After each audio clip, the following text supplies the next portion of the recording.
परमेश्वर का धन्यवाद देता हूँ आज की शाम के लिए, इस समय के लिए। परमेश्वर ने आपको और मुझे ये मौका दोबारा से दिया कि हम लोग फिर से एक बार इस रविवार के दिन जमा होकर कुछ देर के लिए परमेश्वर की आराधना और स्तुति कर सके, परमेश्वर की महिमा और प्रशंसा कर सके। और अब कुछ देर के लिए हम लोग आइए प्रभु के वचन की ओर मुड़ते हैं। मैं आज हमारे अध्ययन के लिए पढ़ना चाहता हूँ 2 कुरिन्थियों उसका 3 अध्याय और उसकी 12 आयत। उसमें पौलुस ये लिखता है, इस कारण क्योंकि हमारे पास ऐसी आशा है, हम बड़ी हिम्मत के साथ बोलते हैं। आज की संध्या जो मैं हम सबके साथ बांटना मांगता हूँ, उसको मैं ये शीर्षक देना चाहता हूँ, वो आशा जो हमारे हाव भाव को बदल देती है। हम लोग इस लॉकडाउन के 5वें महीने में पहुंच गए हैं और इन 5 महीनों में हमने बहुत कुछ बदलता हुआ देखा है। हमने इन 5 महीनों में बहुत सारे चीजों को हमारे सामने होता हुआ देखा है और हम लोगों ने ये देखा है कि कहीं ना कहीं पूरी दुनिया में एक बड़ी आशाहीनता और मायूसी सी फैल गई है। ये जिंदगी के हर एक क्षेत्र को कहीं ना कहीं स्पर्श कर चुकी है। हम ये देखते हैं कि वो लोग जो इससे पहले बहुत ही सकारात्मक और बहुत ही कॉन्फिडेंट थे, बड़े आत्मनिर्भर थे, वो लोग जिनके पास हर एक सवाल का उत्तर हुआ करता था, अब जब उनसे सवाल किया जाता है तो कहीं ना कहीं ऐसा लगता है कि वो उत्तर ढूंढ रहे हैं। ऐसा लगता है कि वो लोग जो शक्ति और सामर्थ्य का प्रतीक थे, वो इतने अब हमें शक्तिमान दिखते नहीं हैं। वो लोग जो स्थिर थे, जिनकी ओर हम लोग स्थिरता की कामना करके देखते थे, हम ये देखते हैं कि वो लोग भी धीमे धीमे करके अस्थिर होते जा रहे हैं। और सिर्फ स्थानीय रूप से नहीं, लेकिन सांसारिक रूप से बाजार के अंदर भी एक बड़ी मायूसी छा गई है, जिसमें हजारों लाखों करोड़ रुपयों का नुकसान हुआ है, क्योंकि दुकानें खुली नहीं है, काम हुआ नहीं है।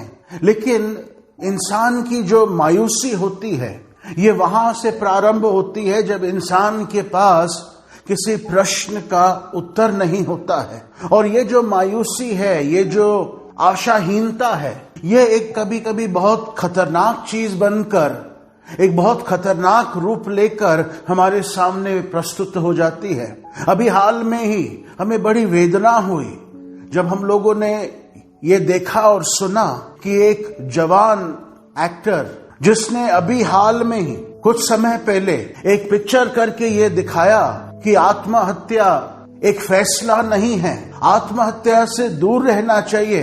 बड़ी वेदना होती है जब हमने सुना कि वो ही व्यक्ति जो है अपने घर के अंदर मरा हुआ मिला, और मात्र वो अकेला नहीं, लेकिन एक के बाद एक हम लोग ये देखते जा रहे हैं कि लोग कहीं ना कहीं इतने टूट गए हैं, इतने बिखर गए हैं, इतने होपलेस और हेल्पलेस हो गए हैं, इतने आशाहीन हो गए हैं कि उनको लग रहा है कि अब हमारे पास कोई रास्ता नहीं है। हम लोग कहते हैं कि बहुत सारी बार विफलता जो होती है, इसकी वजह से इंसान ये कदम उठाता है। लेकिन आज हम देखते हैं कि बहुत सारे लोग जो कहीं से भी विफल नहीं हैं, हमारे समझ से पैसा उनके पास है, शोहरत उनके पास है, नाम उनके पास है, फैन फॉलोइंग उनके पास है, प्रसिद्धि उनके पास है, लेकिन कहीं ना कहीं ये लोग जो है अंदर से बिल्कुल आशाहीन हो गए और उन्होंने जो है ये बड़ा दर्दनाक कदम उठा दिया। बाइबल हमें बतलाती है, गिनती की पुस्तक उसके 13वें अध्याय में 12 जासूसों को कनान देश में जासूसी करने के लिए भेजा, और जब वो लौट कर आए, वो अपने साथ कनान देश की कुछ उपज लेकर आए, कुछ फल लेकर आए, कि वहां के अंगूर के जो गुच्छे थे वो इतने बड़े और भारी थे कि 2 लोगों को जो है उनमें से लकड़ी डालकर उन्हें उठाना पड़ा अपने कंधों पर और उसे लाद कर लेकर आए। और जब वो आते हैं तो लोगों ने कनान देश के फलों को देखा और ये देखा कि जैसे परमेश्वर ने कहा था कि मैं दूध और मधु से बहते हुए उस देश में तुम्हें ले जाऊंगा। जब उन्होंने ये बात देखी तो बाइबल में लिखा हुआ है कि ये 10 लोग 12 में से उन्होंने ये कहा कि हाँ, ये सब कुछ तो ठीक है, लेकिन हमने वहां पर बड़े ऊंचे लंबे चौड़े कद के लोग देखे। वो इतने ऊंचे थे, इतने लंबे चौड़े थे कि हम उनकी दृष्टि में और अपनी दृष्टि में टिड्डियों के समान थे, ग्रास हॉपर्स के समान थे। हम जो है इस देश को अपने वश में नहीं कर सकते हैं। और बाइबल हमें यह बतलाती है कि जब इजरायली लोगों ने ये सुना, जोर जोर से रोने लग जाते हैं। देखिए, एक खबर, वो कितने ही आनंदित होंगे कि देखो, अब इतने साल हम भटके हैं जंगल के अंदर और अब हमारा समय आ गया है कि हम वायदे की जमीन में जाएंगे। लेकिन जब उनके सामने एक नकारात्मक खबर आ जाती है, एक नेगेटिव रिपोर्ट आ जाता है, तो ये पूरे के पूरे इतने मायूस होने लग जाते हैं कि ये सब बाइबल में लिखा है कि दे वेप्ट लाउडली, बहुत जोर से वो रोने लगे। हमें जो है ज्यादा दूर देखने की जरूरत नहीं है। जगह जगह से हमको जो खबरें मिल रही है वो सिर्फ मायूसी की ही है। आज ऐसा लगता है कि अगर हम जो है थोड़ी सी देर समाचार सुन ले, थोड़े से किसी से बात कर ले, तो हर एक के पास यही हमसे कहने के लिए है कि हालात कितने खराब हो गए हैं और ये दुनिया जो है बड़ी आशाहीनता में डूबती जा रही है। लेकिन आज मैं हमसे ये कहना चाहता हूं कि जो मसीह के पास आता है वो कभी आशाहीन नहीं होता है। और हर एक जन जो आज मेरी आवाज को सुन रहा है, मैं आज आपसे ये कहना चाहता हूं, यदि आप मसीह के पास आए हैं तो आप आशाहीन नहीं हैं। भले आपको कल के बारे में पता ना हो कि कल क्या होगा, लेकिन आप सुनिश्चित रहिए कि वो अल्फा भी है, वो ओमेगा भी है, वो बीता हुआ कल भी है, वो आने वाला कल भी है, और वो हर एक समस्या का समाधान लेकर अपने पास बैठा हुआ परमेश्वर है। बाइबल में लिखा हुआ है कि जिस किसी ने उसकी ओर देखा वो कभी शर्मिंदा नहीं हुआ है। इसलिए अगर आपके जॉब में प्रॉब्लम आई है, इसलिए अगर आपके आर्थिक जीवन में समस्या आई है, इसलिए अगर आपके सामान्य जीवन में समस्या आई है इन 5 महीनों में, मैं आपसे ये कहना चाहता हूं कि अगर आप मेरी आवाज को सुन रहे हैं तो मसीह में आप आशाहीन नहीं हैं, क्योंकि मसीह हमको एक आशा देता है। बाइबल हमें बताती है कि यीशु मसीह ने अपने शिष्यों से कहा, आओ हम उस झील के पार चले। वो नाव में बैठे भी नहीं थे, लेकिन उन्होंने अपने शिष्यों से पहले से ही कह दिया था, आओ हम झील के पार चले। और रास्ते में जब वो जा रहे थे, बाइबल में लिखा है यीशु मसीह जाकर सो गए और एकाएक एक बड़ा तूफान आया और वो शिष्य व्याकुल हुए, परेशान हुए, और उन्होंने डर के मारे जो है जाकर यीशु को उठाया और कहा, हे स्वामी, क्या तुझे हमारी चिंता नहीं, हम नाश हुए जाते हैं। तो बाइबल में लिखा है यीशु मसीह उठे और उन्होंने कहा कि तुम संदेह क्यों करते हो, तुम्हारा विश्वास कहाँ है? और वो खड़े होकर उस नाव में उस हवा को डांटते हैं और पानी से कहते हैं, शांत हो जाओ। और बाइबल में लिखा है पूरे समुद्र में, पूरे उस झील में एक बड़ी शांति हो गई। यीशु मसीह ने पहले से ही कह दिया था, आओ हम उस पार चले। लेकिन उन्होंने ये नहीं कहा था कि जाते जाते तूफान आएगा, जाते जाते मुश्किल आएगी, जाते जाते परिस्थिति विपरीत होएगी, लेकिन उन्होंने ये कहा था, आओ हम उस पार चले। तो इसलिए अगर मसीह हमारे साथ है तो इस बात की गारंटी नहीं है कि समस्या नहीं आएंगी, लेकिन इस बात की गारंटी है कि वो हमें अवश्य पार लगाएगा। धर्मी पर विपत्तियां तो बहुत पड़ती है, लेकिन परमेश्वर उसे हर एक विपत्ति से छुड़ाता है। काश की रात को रोना पड़े, लेकिन एक सवेरा आता है जिसमें आनंद होता है। तो यदि आप मेरी आवाज को सुन रहे हैं, मैं आपको प्रोत्साहन देना चाहता हूं, आशाहीन मत होइए, क्योंकि मसीह हमारी आशा है। पौलुस कहता है, इस कारण क्योंकि हमारे पास ऐसी आशा है, हम लोग जो है हियाव के साथ बोलते हैं। तो सवाल उठता है कि आखिर आशा है क्या? आशा मात्र साधारण शब्दों में एक अपेक्षा है, एक इच्छा है कि मेरे साथ ऐसा ऐसा हो जाएगा। जब पौलुस इस अध्याय को लिख रहा है, वो तुलना कर रहा है पुराने नियम और नए नियम के विषय में, पुरानी वाचा और नए वाचा में क्या फर्क है वो उसको बता रहा है। और वो ये बता रहा है कि जो नई वाचा है उसमें एक अनंत आशा है। और भले ये अनंतकालिक जीवन के विषय में पौलुस लिखता है कि हमारे पास मसीह में एक अनंत आशा है, क्योंकि लिखा है, क्योंकि परमेश्वर ने जगत से ऐसा प्रेम किया कि उसने अपना एक लौता पुत्र दे दिया, ताकि जो कोई उस पर विश्वास करे वो नाश ना हो परंतु अनंत जीवन पाए। ये हमारे पास अनंत आशा है। लेकिन मैं ये कहना चाहता हूं कि आशा जिस व्यक्ति में होती है, आशावादी जो व्यक्ति होता है, जिसके अंदर आशा होती है कि मेरे साथ अच्छा होगा, वो व्यक्ति जो है उसका हाव भाव बदलने लग जाता है, उसकी जो है बातचीत बदलने लग जाती है, उसके शब्द बदलने लग जाते हैं, उसकी बॉडी लैंग्वेज बदलने लग जाती है। जिस हिसाब से इंसान चलता है, जिस हिसाब से इंसान बोलता है, इंसान के अंदर क्या हो रहा है। आप लोगों के आज चेहरों को देख लीजिए। वो लोग जिनके चेहरे एकदम प्रज्वलित होते थे, आज क्योंकि उनके मन में इतने सवाल आ चुके हैं। हमारे कुछ राष्ट्र और अंतर्राष्ट्रीय अगुवों को ही देख लीजिए, उनके चेहरों पर कितनी चमक रहा करती थी, लेकिन इस परिस्थिति के अंदर हम देखते हैं कि वो बड़े थके हुए हमें दिखते हैं, बड़े परेशान दिखते हैं, क्योंकि कहीं ना कहीं प्रतीत होता है कि हमारे पास अब मानवीय रूप से कोई आशा नहीं है।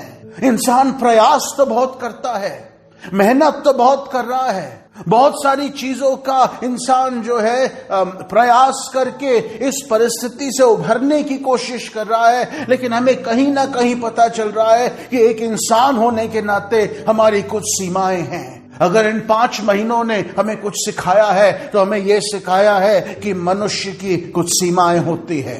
लेकिन पौलुस कहता है कि मैं आशावादी हूं, इसलिए मेरे बोलचाल में फर्क आ गया है, क्योंकि मेरे पास आशा है। आशा क्या है? आशा एक अपेक्षा है कि मेरे साथ कुछ अच्छा होने वाला है। और मैं आपसे और मुझसे ये कहना चाहता हूं कि क्योंकि हम मसीह से जुड़े हुए हैं, हमारे पास हमेशा एक आशा होगी। जब मार्था और मरिया के घर यीशु पहुंचते हैं अंत में, यूहन्ना के 11वें अध्याय में, तो वो बहनें, अब उनका भाई लाजर मर गया है, वो कहते हैं कि हे प्रभु, अगर तू थोड़ा सा जल्दी आ जाता तो हमारा भाई नहीं मरता। तो यीशु मसीह मुड़कर कहते हैं कि पुनरुत्थान और जीवन मैं हूं, जो मुझ पर विश्वास करता है वो मरेगा नहीं, और यद्यपि वो मर भी जाएगा फिर भी वो जिंदा रहेगा। मानवीय रूप से हम इस कागार पर आके खड़े हो जाते हैं जब हम बिल्कुल आशाहीन हो जाते हैं, बिल्कुल टूट जाते हैं। लेकिन मैं आपसे ये कहना चाहता हूं कि मसीह में हमारे पास आशा है कि वो हमें पार लगाएगा, कि ये परिस्थिति खराब जरूर है लेकिन मसीह हमें पार लगाएगा। एक गीत हम गाया करते थे, संभाल प्रभु जी जीवन के हर पल में, अभी तक तूने संभाला हमको, आगे भी अगुवाई करना। जब दाऊद गोलियत के सामने खड़ा होने के लिए तैयार होता है तो वो भयभीत नहीं है, वो परेशान नहीं है, वो व्याकुल नहीं है। बाकी पूरा इजराइल का साम्राज्य जैसे गोलियत बाहर आता है और ललकारता है कि कोई माई का लाल है क्या जो आकर मुझसे लड़ेगा, तो सब जन थर थर थर कांपते हैं। यहां तक कि राजा शाऊल जो सब लोगों से एक हाथ ऊंचा था, वो भी डरा हुआ था, वो भी लड़ने नहीं गया, क्योंकि जो परिस्थिति सामने थी, जो विरोधी सामने था, वो इतना विशाल, इतना विराट था। और बाइबल में लिखा है जब दाऊद वहां पर आया, अपने भाइयों के लिए खाना ही लेकर आया था, और जब वो खाना उनको दे रहा था, वहां पर अचानक से जो है गोलियत बाहर आया और उसने फिर हर दिन के समान ललकार लगाई कि क्या कोई माई का लाल है क्या इजराइल में जो आकर मुझसे भिड़ेगा, मुझसे लड़ेगा। अगर वो मुझे मार देगा तो फलस्तीन जो है इजराइल का दास हो जाएगा, और यदि मैं उसे मार दूंगा तो तुम सब लोग हमारे दास हो जाओगे। अब हम ये देखते हैं कि इतिहास हमें बताता है कि इजराइल जब साथ लड़ा तो उन्होंने बड़े बड़े राष्ट्रों को पस्त कर दिया। जब वो एक सेना होकर लड़े तो उन्होंने सबको जो है पस्त किया प्रभु की शक्ति से जो उनके रास्ते में आए। लेकिन अब ये जो शत्रु उनके सामने आया है, ये एक बिल्कुल अलग, बिल्कुल नई चुनौती लेकर आया है। इनको आदत नहीं थी कि एक एक करके आमने सामने लड़े, उनको आदत थी झुंड में हमला करना है। वो इस बात के आदी थे, लेकिन जो षड्यंत्र, जो रणनीति, जो युद्ध नीति गोलियत लेकर आया था, वो उसके आदी नहीं थे। और जब उन्होंने उसकी युद्ध नीति के बारे में सुना तो वो भयभीत हो गए। क्या दुनिया की हालत ऐसी ही नहीं है? हमें जो है कुछ चीजों का सामना करने की आदत हो गई है। कुछ होता है तो हम जो है उसको झेल जाते हैं। क्यों? क्योंकि हम उसके आदी हो गए हैं। लेकिन ये जो पिछले 5 महीने हैं, ये हमारे सामने एक नई ललकार लेकर आया है और उसका हमारे पास कोई जवाब है ही नहीं। लेकिन जब दाऊद ने ये ललकार सुनी, ये ललकार उसके लिए भी नहीं है, लेकिन जैसे उसने ये सुनी, वो मुड़कर कहता है, ये खतना रहित फलिस्तीन कौन है जो जीवित परमेश्वर की सेनाओं को ललकारता है। और हम फिर घटना को जानते हैं कि किस तरह से राजा शाऊल के कानों तक ये बात पहुंची और उसने कहा कि मुझे ये जवान जो है मेरे पास बुला कर लेकर आओ। दाऊद वहां पर जाता है और शाऊल उसको देखता है कि वो जो है एक छोटा लड़का है और वो कहता है, बेटा ये तुझसे नहीं होगा, क्योंकि तू तो अभी छोटा है, लेकिन तेरी उम्र से ही ये जो तेरे सामने राक्षस खड़ा है, ये तेरी उम्र से ही बड़ा योद्धा रहा है, तेरे बस का काम नहीं है। और दाऊद छूटते ही कहता है कि अजी साहेब, वो कहता है कि आपका दास अपने बाप की भेड़ों को चरा रहा था और अचानक से एक शेर आया, अचानक से एक भालू आया और उन्होंने झुंड पर प्रहार करके एक भेड़ को उठा लिया। और जब वो जाने लगे तो मैं उनके पीछे गया उस बच्चे को छुड़ाने के लिए, तो उन्होंने उसे छोड़कर मुझ पर हमला किया, लेकिन मैंने जो है उनको वहीं पर घात किया। और वो कहता है कि जिस परमेश्वर ने मुझे शेर और भालू से छुड़ाया है, वो परमेश्वर मुझे इस फलस्तीनी के हाथ से भी छुड़ाएगा। दाऊद जो है उसके अंदर जो आत्मनिर्भरता थी, उसके अंदर जो कॉन्फिडेंस था, वो कॉन्फिडेंस इसलिए था क्योंकि उसने भूतकाल में परमेश्वर की भलाई को चखा था और उसने पाया था कि वो कितना अच्छा है। भले उसके सामने परिस्थिति नहीं थी, चुनौती नहीं थी, वो उसके आदी नहीं था, उसने विपरीत अलग चीजों से लड़ाई करी थी, लेकिन ये परिस्थिति को देखकर उसे इतना जरूर मालूम था कि जो खुदा मेरे साथ कल था, वो खुदा आज भी मेरे साथ है। और परिस्थिति बदल सकती है, लेकिन खुदा की भलाई वैसी की वैसी रहेगी और वो मुझे बचाएगा। और हम सब ये जानते हैं कि दाऊद फिर गया और उसने वो कर दिया जो बड़े बड़े शूरवीर योद्धा नहीं कर पाए।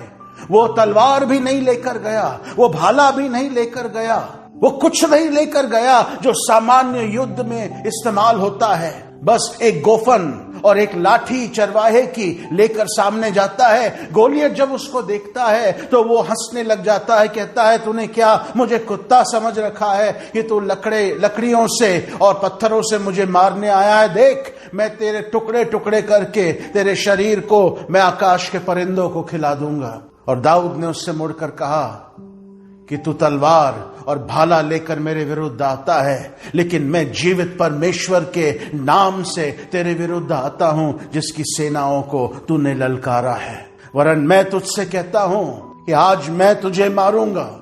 और हम सब घटना को जानते हैं कि उसने साधारण चीज को लिया जिसके वो आदी था, जिसका वो रोज इस्तेमाल करता था, एक गोफन और एक पत्थर, और उसने घुमा घुमा कर उस पत्थर को छोड़ा। लेकिन क्योंकि प्रभु संग था, वो पत्थर निशाने पर लगा। लेकिन मैं कहना यह चाहता हूं कि उसके अंदर युद्ध लड़ने की कुशलता इसलिए थी क्योंकि उसके अंदर आशा थी कि मेरा खुदा मेरे साथ रहेगा। लिखा है रोमियो 12:12 में, आशा में आनंदित हो। जब हमारे अंदर आशा होती है तो हमारे अंदर आनंद होता है। हमारे अध्ययन में आज हमने पढ़ा था, पौलुस कहता है क्योंकि हमारे पास ये आशा है, हमारा बोलचाल बदल गया है। हम हिम्मत के साथ बोलते हैं क्योंकि हम आशावादी हैं। आज मैं हमसे सवाल करना चाहता हूं कि क्या हमारे पास वो आशा है? क्या मसीह को हमने सचमुच में ये माना है कि वो हमें इस परिस्थिति से पार लगाने की क्षमता रखता है? वायदा तो सबके साथ था, वाचा सबके साथ थी इज़राइल के, लेकिन वाचा का पालन, वाचा का स्मरण केवल एक ही ने किया। जब दाऊद ने वाचा का स्मरण किया तो उसका भय निकल गया और उसके अंदर की जो आशा थी, उस आशा ने जो है उसको आगे चलने के लिए ताकत दी। भजन का लिखने वाला 27वें भजन उसकी 13वीं आयत में कहता है कि अगर मैं ये आशा ना रखता कि मैं परमेश्वर की भलाई को जीवितों की जमीन पर देखूंगा तो मैं मूर्छित हो जाता।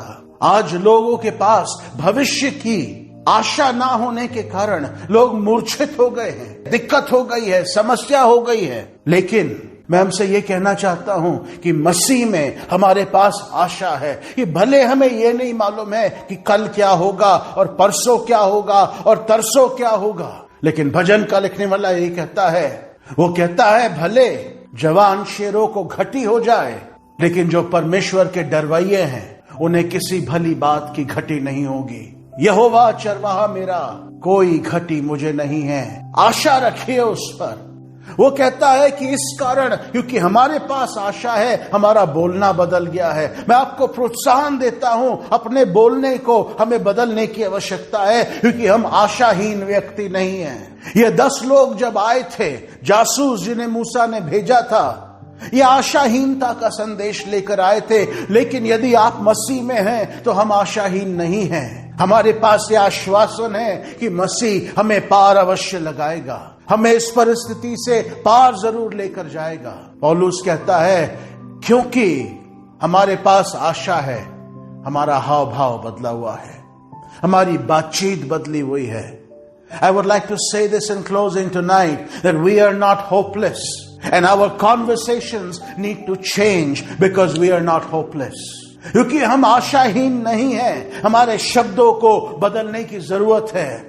आज हर एक के मुंह से आपको नकारात्मक बात सुनने को मिलती है, लेकिन यहोशुआ और कालेब, उन्होंने भी वही चुनौतियों को देखा था जो उन 10 लोगों ने देखा और आकर आशाहीन संदेश लेकर आए थे। उन्होंने कहा हां, हमने भी वही देखा जो सबने देखा, लेकिन हमारी सोच अलग है। वो कहते हैं कि सचमुच में ये देश वैसा ही है जैसा परमेश्वर ने कहा था, लेकिन क्योंकि प्रभु ने कहा था, हम इसको जाकर अपने वश में करने में सक्षम है। और उन्होंने लोगों को शांत किया। ये लोग जो रोने लग गए थे, उनके पास एक आशा का संदेश आया कि मत डरो, अगर खुदा ने कहा था तो हम उस पार जरूर जाएंगे। और मैं वैसे ही हमारे हृदयों के लिए आज प्रार्थना करता हूं कि परमेश्वर का वचन यहोशुआ और कालेब ने जैसे लोगों के हृदयों को शांत किया, वैसे हमारे हृदयों को शांत करे। क्योंकि हां, मुश्किल है हमारे आगे, दिक्कत है। मैं बिल्कुल ये नहीं कह रहा हूं कि समस्याएं खत्म हो जाएंगी, मैं सिर्फ ये कह रहा हूं कि समस्या में हाथ पकड़कर चलने वाला मसीहा हमारे साथ हमेशा रहेगा। आइए अपनी आंखों को बंद करें और प्रार्थना करें परमेश्वर से, परमेश्वर का धन्यवाद दे, क्योंकि हम आशाहीन नहीं हैं।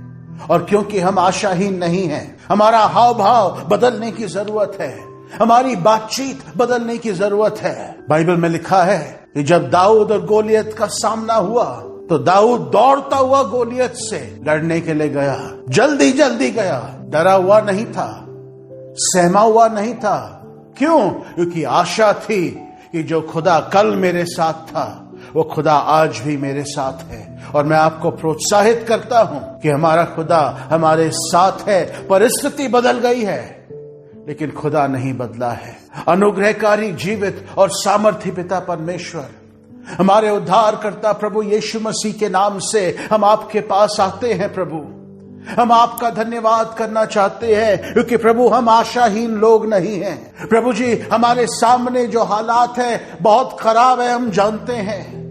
हमारे सामने प्रभु जी बहुत सारे प्रश्न हैं हम भविष्य के विषय में कि कल क्या होने वाला है। लेकिन प्रभु, हम आपका धन्यवाद करते हैं क्योंकि आज को झेलने की ताकत दाऊद में वहां से आई, क्योंकि उसने बीते हुए कल में आपकी विश्वास योग्यता को चखा था और देखा था।